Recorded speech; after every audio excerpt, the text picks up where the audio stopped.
Friends, कल आपने नर्मदा नदी के बारे में डिटेल पढ़ा था। नर्मदा नदी का रूपरेखा आपने देखा था। आज हम नर्मदा नदी का ही सेकंड क्लास लेने जा रहे हैं और नर्मदा नदी का विवरण कल कुछ ही केवल रूपरेखा उसका चरित्र जैसा बताया गया, लेकिन चित्रण किया गया। और साथ में आज जो है हम आपको बताने जा रहे हैं कि नर्मदा नदी का ओरिजिन रियल कैसे हुआ, कैसे कहां पर गिरती है, कैसे कैसे इसकी सारी नदियां आके मिलती हैं, सारे कंडीशन आपको बताए जाएंगे। प्यारे, एक चीज आपको ध्यान देना है कि नर्मदा नदी, मैंने बताया था कि नर्मदा नदी के बारे में विशेष आप इसे जानते रहिएगा कि नर्मदा यानी कि भारत में जितनी नदियां हैं लगभग ये मान चलिए कि सब के सब स्त्रीलिंग है, सब के सब क्या है, फेमाइन जेंडर में है, केवल ब्रह्मपुत्र को छोड़ करके। यानी ब्रह्मपुत्र जो है केवल मैस्कुलिन जेंडर में लिया जाता है, बाकी लगभग सारी की सारी नदियां यानी सब नदियां आपके जो है फेमाइन जेंडर अर्थात स्त्रीलिंग में गणना की जाती है। तो प्यारे ध्यान देना, मैंने आपसे कल ये भी बताया था कि नर्मदा नदी एक लड़की थी, नर्मदा एक कुंवारी लड़की थी। तो ये भी बताया गया ये किसकी पुत्री थी, राजा मैकल की पुत्री थी। किसकी पुत्री थी, राजा मैकल की पुत्री थी। प्यारे ध्यान देना, और इसीलिए आज मैं आपसे बताने जा रहा हूं कि राजा मैकल अपना जो भी अपना नामकरण दिया वह मैकाल पर्वत पे दिया है। ध्यान देना प्यारे। अब आपसे पूछा जाएगा कि मैकाल पर्वत विशेषता कहां पर उल्लिखित है। प्यारे, इस चीज को आप ध्यान देना कि सबसे पहले इसका उल्लेख कहां किया गया है। तो याद रखिएगा, हमने बताया कि अगर पूछा जाएगा कि नर्मदा नदी का सबसे ज्यादा उल्लेख किस वेद में किया गया है, तो प्यारे सामवेद में किया गया है। सबसे ज्यादा उल्लेख किसमें किया गया है, सामवेद में किया गया है। यानी चारों वेदों में सबसे ज्यादा अगर नर्मदा नदी की कल्पना की गई है तो सामवेद में ही की गई है। इतना ध्यान दीजिएगा। और मैंने आपसे बताया था कि प्यारे ये आपका रेंज जो है छत्तीसगढ़ का है और इधर ये वाला पोर्शन आपका एमपी है। ठीक है, आप ध्यान दीजिएगा, अगर ये छत्तीसगढ़ है, ये रेंज आपका छत्तीसगढ़ का है और आपका ऐसे मैकाल पर्वत का एक रेंज है जो नॉर्थ से दक्षिण यानी उत्तर से दक्षिण साइड में पड़ता है। प्यारे, तो ध्यान देना, अर्थात ये एमपी है, ये आपका एमपी है और ये आपका छत्तीसगढ़ है। अब ये मैकाल का सबसे ज्यादा रेंज किसमें है, छत्तीसगढ़ में है। आप ध्यान दीजिए, एमपी में एक जिला है, यहां पर अनूपपुर है। क्या है, अनूपपुर। अर्थात मध्य प्रदेश में एक जिला है प्यारे, क्या नाम है, अनूपपुर। एक जिला है जिसका नाम है प्यारे, ध्यान देना, अनूपपुर जिला। आप ध्यान दीजिए, मध्य प्रदेश में एक जिला है जिसका नाम है अनूपपुर जिला। ठीक है, इसका मतलब अनूपपुर अगर जिला है तो वहां पर ये मैकाल का रेंज होगा जरूर। अगर प्यारे ध्यान दें, अगर मैकाल का रेंज है अनूपपुर जिला में तो यहां पर एक आपको कुंड मिलेगा, नर्मदा कुंड। क्या मिलेगा, नर्मदा कुंड। यहीं पर आपको एक कुंड मिलेगा प्यारे, नर्मदा कुंड मिलेगा। यहीं से अर्थात यह मैकाल पर्वत पर्वत की सबसे उच्च शिखर आपका एक अमरकंटक मिलेगी चोटी। क्या मिलेगी, अमरकंटक चोटी। क्या मिलेगी प्यारे, अमरकंटक शिखर, और वह 1057 मीटर ऊंचा है। कितना ऊंचा है प्यारे, 1057 मीटर ऊंचा है, इसकी हाइट है अमरकंटक। अब यह अमरकंटक जो शिखर है अर्थात कहां पे है, अनूपपुर जिला में है। अनूपपुर जिला कहां है प्यारे, एमपी में है। और एमपी, ध्यान देना, एमपी और छत्तीसगढ़ का रेंज में आपको एक मैकाल शिखर मिलेगा। मैकाल शिखर की सबसे ऊंची शिखर क्या है प्यारे, आप ध्यान दीजिएगा, अमरकंटक। और अमरकंटक यानी मैकाल पर्वत का एक शिखर क्या है, अमरकंटक। और अमरकंटक शिखर की हाइट कितनी है? 1057 मीटर ऊंचा है। और ध्यान देना, यहीं पर मैंने बताया कि यह मैकाल पर्वत जो पड़ा हुआ है, यह मैकाल पर्वत जो पड़ा नाम पड़ा है, या ध्यान दीजिए राजा मैकल के नाम पे पड़ा है। क्यों? क्योंकि याद रखिए मैंने आपसे कहा कि नर्मदा जो है केवल आप मुख्यतः स्पेशली रूप से अगर आप पाएंगे तो सामवेद में ही पाएंगे। ज्यादा से ज्यादा वर्णन नर्मदा का सामवेद में मिलता है। ठीक है प्यारे, अब यहां नर्मदा कुंड से निकल गई और जैसे ये निकली, ध्यान दीजिएगा, जैसे ये निकली लगभग 3 किलोमीटर जाने के बाद, कितना किलोमीटर जाने के बाद? ध्यान देना, 3 किलोमीटर जैसे पहुंचती है वहां पर ध्यान देना एक आपको मिलेगा दूधी धारा।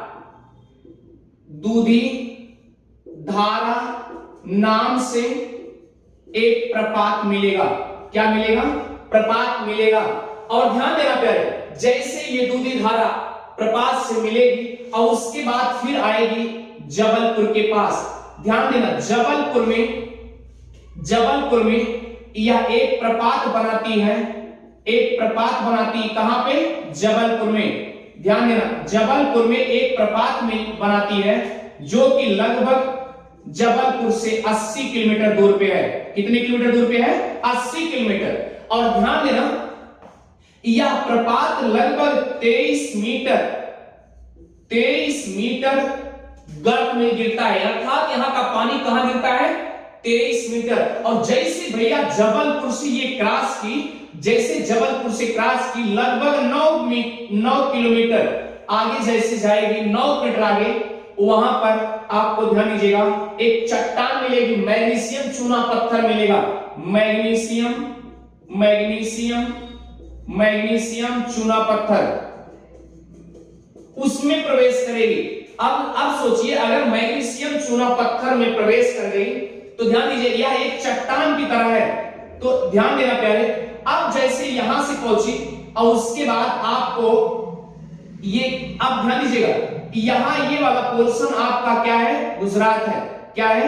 गुजरात है, ये गुजरात। और यहां जरा सा एंट्री की, ये लगभग ये महाराष्ट्र के पोर्शन में कितना? 35 किलोमीटर लगभग रेंज करती है। कितना?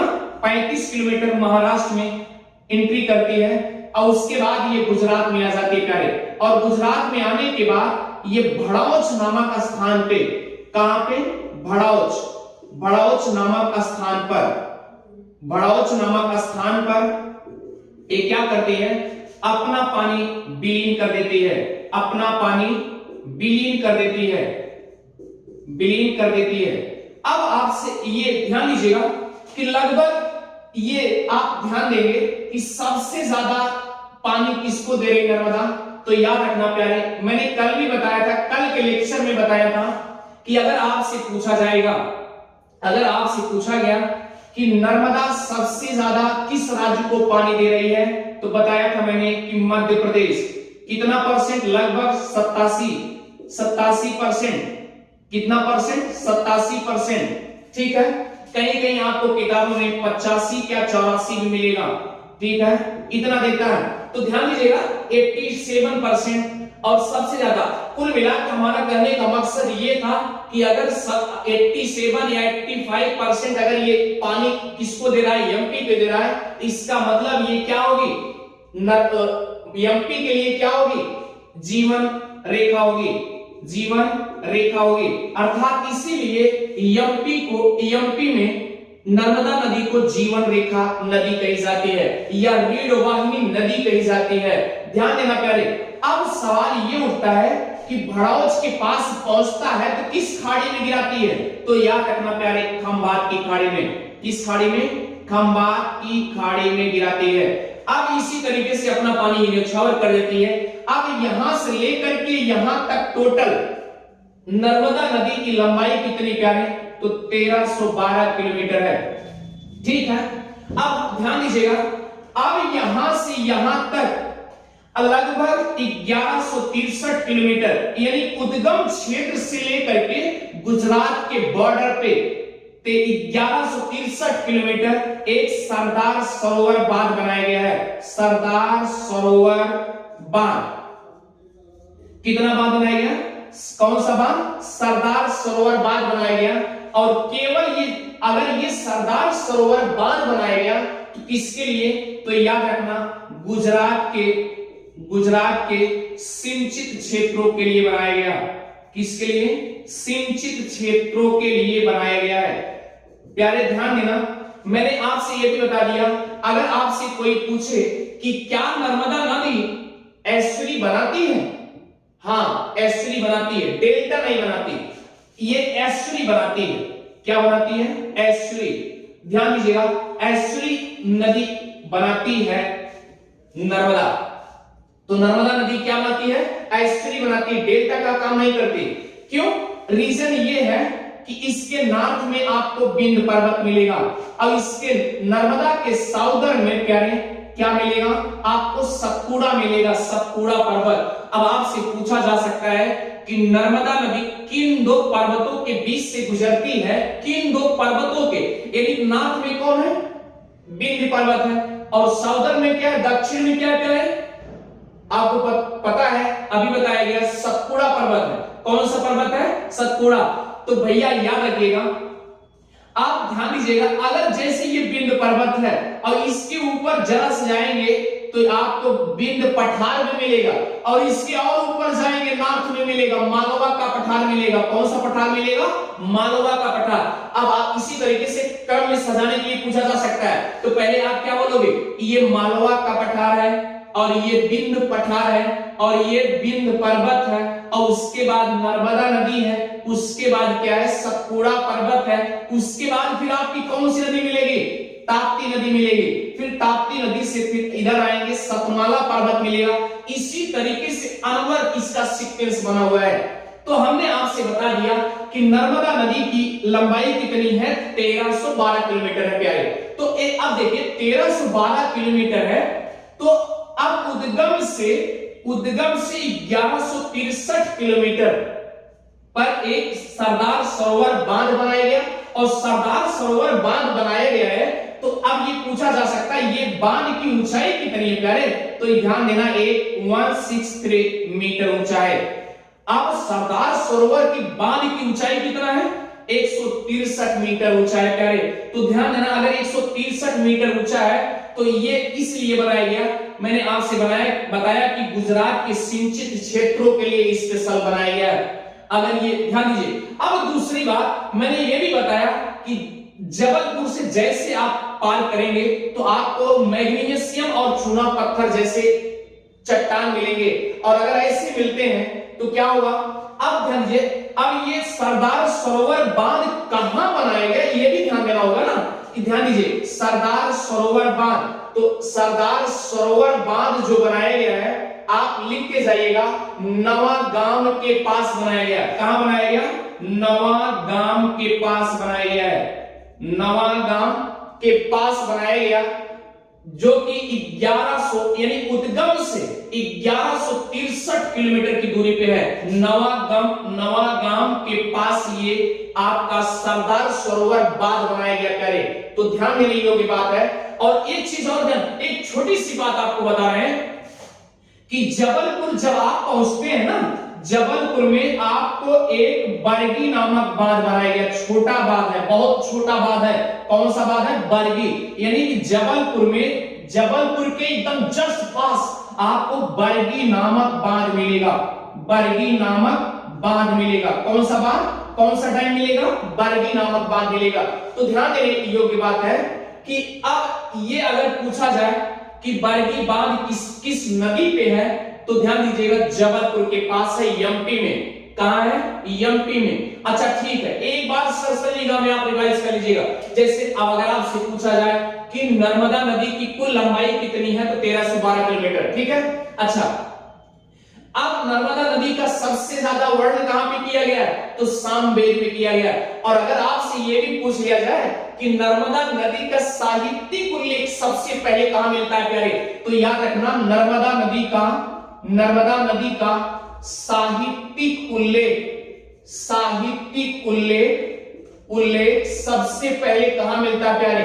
तो ध्यान देना, सबसे पहले उल्लेख नर्मदा नदी का कहां मिलता है? तो याद रखना महाकवि कालिदास, महाकवि कालिदास के रघुवंश काव्य में मिलता है। तो याद रखना, हमने आपसे बता दिया कि नर्मदा नदी का साहित्यिक उल्लेख सबसे पहले कहां मिला कि महाकवि कालिदास के रघुवंश महाकाव्य में मिला है प्यारे। तो ध्यान देना कि अगर आपसे पूछा जाए कि नर्मदा नदी का सबसे ज्यादा उल्लेख कहां मिला है, किस वेद में मिला है, तो साम वेद में मिला है। लेकिन अगर साहित्यिक पूछ लिया जाए कि नर्मदा नदी का साहित्यिक उल्लेख सबसे पहले कहां मिला है, तो याद रखना महाकवि कालिदास रघुवंश का काव्य में आपको मिलेगा, सबसे पहले साहित्यिक उल्लेख है, याद रखना। यानी आप ध्यान दीजिएगा, अब मैंने आपसे बता दिया कि जबलपुर के पास आपको एक बरगी नामक बांध बनाया गया। और ध्यान दीजिए, जबलपुर से जैसे आप इधर आएंगे, आप वहां पर 9 किलोमीटर के आसपास आप आएंगे तो मैग्नीशियम चूना पत्थर मिलेगा। इसी तरीके से अब इसकी सहायक नदियां क्या क्या है आप नोट कर लीजिएगा। सहायक नदियां कौन सी है प्यारे, तो नोट कर लीजिएगा।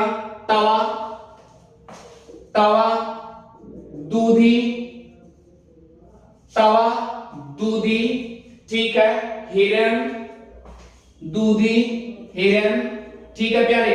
वरना, ठीक है, वरना, कहीं कहीं वर्णा मिलेगा, कहीं कहीं वरण मिलेगा, और वर्नेर, ठीक है, वर्नेर मिला। अब आपको मिलेगा कि माचक भी मिल सकता है, तो माचक, इस तरीके से इसकी सहायक नदियां हैं। और अधिकतर नदियां ये महाराष्ट्र के नियरेस्ट में सभी आके उत्तर से और दक्षिण से नदियां मिलती हैं। तो ध्यान देना प्यारे, हमने आपसे बताया कि लगभग गुजरात में मैंने बताया था 11.5%, और महाराष्ट्र में प्यारे ध्यान देना, महाराष्ट्र में कितना 1.5%, और बाकी सभी पानी कहां देती है, मध्य प्रदेश देती है। इसी तरीके से आपको ये इसका चित्रण एमपी से लेकर के, अब आपसे ये भी पूछा जा सकता है कि नर्मदा नदी किन राज्यों से बहती है, तो ये भी आप तुरंत बताएंगे, एमपी, उसके बाद महाराष्ट्र, उसके बाद गुजरात। और गुजरात में अपना पानी कहां गिराती है, भड़ौच के पास में गिराती है, भड़ौच के पास में, किसके पास, भड़ौच के पास में पानी अपना विलीन कर देती है। और किस खाड़ी में गिराती है, तो याद रखना प्यारे, खंभात की खाड़ी में गिराती है। ठीक है प्यारे, मैंने आपको इस तरीके से पूरा स्ट्रक्चर इसका समझा दिया। टोटल लेंथ कितनी, लंबाई कितनी नदी की, तो 1312 किलोमीटर। और याद रखना, मैं बार बार बता रहा हूं कि उद्गम स्थान से 1163 किलोमीटर की दूरी पर आपको एक बांध मिलेगा जिसका नाम है सरदार सरोवर बांध। ठीक है प्यारे, अब ध्यान दीजिए। और दूसरी चीज यहां पर मैंने एक चीज और बताना भूल गया, अब इसे भी ध्यान दीजिएगा कि एक चीज ये है, सबसे बड़ा जलप्रपात धुआंधार जलप्रपात है। धुआंधार जलप्रपात है, क्या है, धुआंधार जलप्रपात। लगभग कहां पर, ये जबलपुर से 9 किलोमीटर दूरी पर, 80 किलोमीटर दूरी पर, कहां से, जबलपुर से 80 किलोमीटर दूरी पर ये धुआंधार जलप्रपात बनाता है। धुआंधार जलप्रपात का पानी लगभग 23 मीटर गर्त में नीचे जाता है पानी। तो प्यारे ध्यान देना, कितना, 23 मीटर, क्लियर है, कितना, 23 मीटर। तो मैंने आपसे बता दिया, इस तरीके से नर्मदा नदी का पूर्ण विवरण मिलता है। सब अब ध्यान से एक बार सरसरेगा में मैकाल पर्वत के राजा मैकल के नाम पे या राजा मैखल के नाम पे राजा मैकाल पड़ा या मैकाल पहाड़ी पड़ा। मैकाल जो कि उसकी शिखर है अमरकंटक की ऊंचाई है 1057 मीटर हाइट है इसकी, ठीक है, ऊंचाई है। अब यहां से से उद्गम होता है। यहाँ पर प्यारे एक नर्मदा कुंड है, कुंड, वहीं से उसका ओरिजिन होता है। और जैसे तेल मिलता है वहां पर दूधी। तो ध्यान दीजिए, नर्मदा की एक उपमा और कही गई है, नर्मदा की एक उपमा और कही गई। ध्यान दीजिएगा कि मैंने आपसे कल बताया था शिवपुत्री, इसको विशेष करके ध्यान दीजिएगा, शिवपुत्री। और अगर आपसे पूछा जाए कि कालिदास के रघुवंश काव्य में क्या नर्मदा का नर्मदा नाम है? नहीं प्यारे, इनका प्राचीन नाम मैंने कल विवरण बताया था, इनका प्राचीन नाम रेवा था। क्या नाम था? रेवा। तो याद रखना कि नर्मदा नदी का साहित्यिक उल्लेख सबसे पहले महाकवि कालिदास रघुवंश काव्य नर्मदा का नाम, प्राचीन नाम रेवा के नाम से उद्धरण किया गया है। तो आप ध्यान दीजिए, महाकवि कालिदास के रघुवंश में नर्मदा नाम आपको नहीं मिलेगा, जब भी मिलेगा तो रेवा मिलेगा। और रेवा किसका नाम बताया गया? नर्मदा नदी का। इस प्रकार नर्मदा नदी लगभग हमें लगता है टू द पॉइंट एग्जैक्ट आपको समझा दिया गया और बता दिया गया। अब नेक्स्ट की क्लास में आपको दूसरी नदी उठाएंगे। इस तरीके से प्रत्येक दिन प्रत्येक नदी का विवरण बता दिया जाएगा, कहां से इसका विवरण किया गया। मैंने यह भी बताया कि सबसे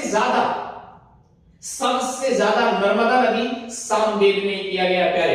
तो ध्यान देना है, यानी कि जितनी नदियां हैं सबकी एक एक मार्मिक कहानी है। तो सबसे पहले हमें आपको एक एक प्रस्तावना के रूप में, आउटलाइन, रूपरेखा के रूप में आपको इस नदी का विवरण बता देंगे। उसके बाद कहां से लिया गया, कहां विवरण किया गया, क्या क्या उल्लेख है। इस तरीके से आपको हर नदी, इसी तरीके से ज्योग्राफी का कोई ऐसा पार्ट नहीं होगा जिसका पूरा साहित्यिक वर्णन न किया गया हो। यानी साहित्यिक, मार्मिक, हर एक चीज आपको यहाँ पर नदियों के बारे में विशेषता मिलेगी। ठीक है, आप ध्यान दीजिएगा, विनोद सर जीएस गुरु की क्लास में आपको अच्छे से सब्सक्राइब करना भी ना भूले, ध्यान देते रहिएगा। आप मजे से पढ़ते रहिए और सब्सक्राइब और शेयर करते रहिए। अच्छा लगे बार बार शेयर करिए। तो ध्यान दीजिए, जितना शेयर करेंगे उतनी बार आपको, उतने ही क्लास में आपको अच्छा रिस्पांस मिलता जाएगा। प्यारे, धन्यवाद, थैंक यू।